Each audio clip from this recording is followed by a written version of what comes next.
They came from across the ocean. Some had speculated as early as the mid-1600s. Sturdy English men and women looking for land and freedom, a place to call their own. Most of those early names have been lost to history.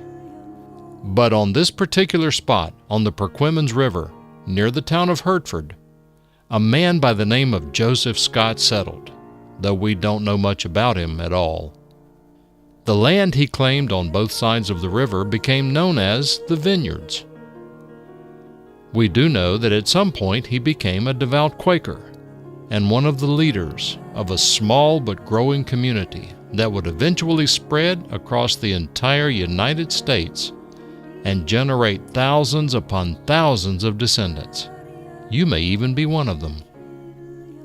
But a significant event took place here that would change the face of history in the colonies forever.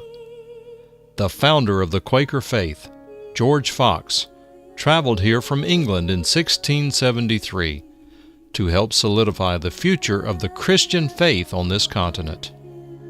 Fox even mentioned Joseph Scott in his famous journals, noting how sweet and tender the people of this place seemed. Unfortunately, none of those original dwellings remains, except a trace of their foundations. Sometime in the early 1700s, Scott sold some, if not all, of the land to Abraham Sanders, a wealthy Quaker businessman. How do we know he was wealthy?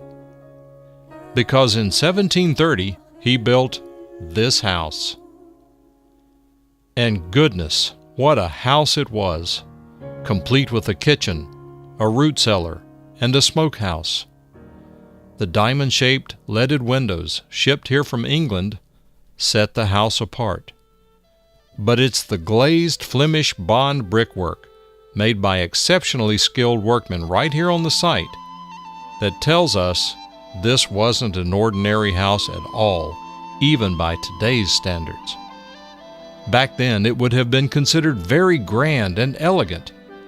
In fact, it was the first brick house built in North Carolina. Yet, the most important thing about this house is not the bricks and windows. It's the history contained within these thick, whitewashed walls.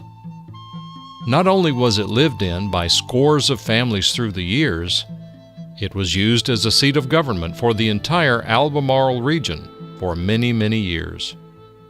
Court proceedings, weddings, Quaker meetings, and community gatherings of all kinds took place in this house and on these grounds.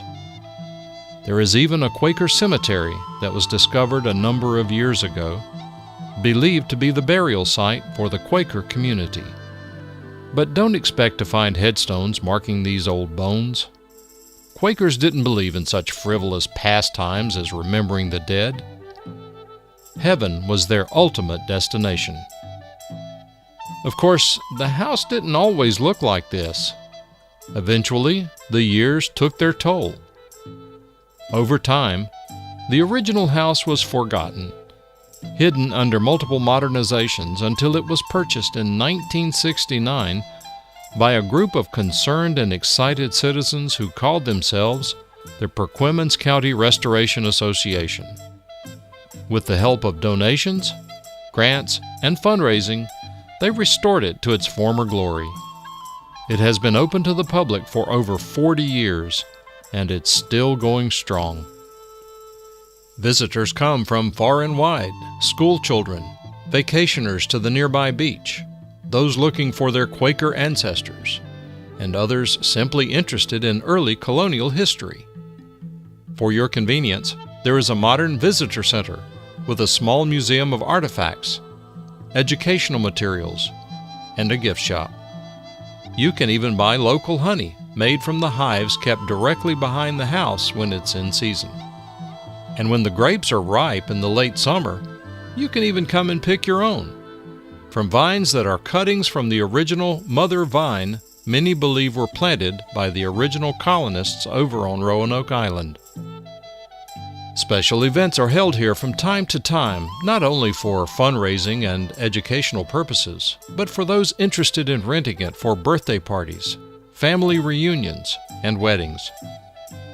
You can actually ride on a wonderful reproduction of the periauger, a kind of wooden boat carved from logs used by the settlers, and learn a bit about the Indians who lived on this land for thousands of years. So come, visit us. Gaze out of the upstairs windows.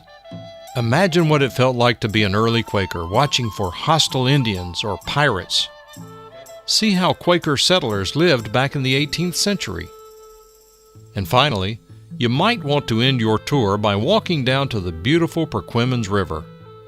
Bring a picnic, spread out a blanket, and let yourself relax as you enjoy watching Spanish moss hanging from the old cypress trees, waving in the soft breeze. You know, this place is where North Carolina government was born.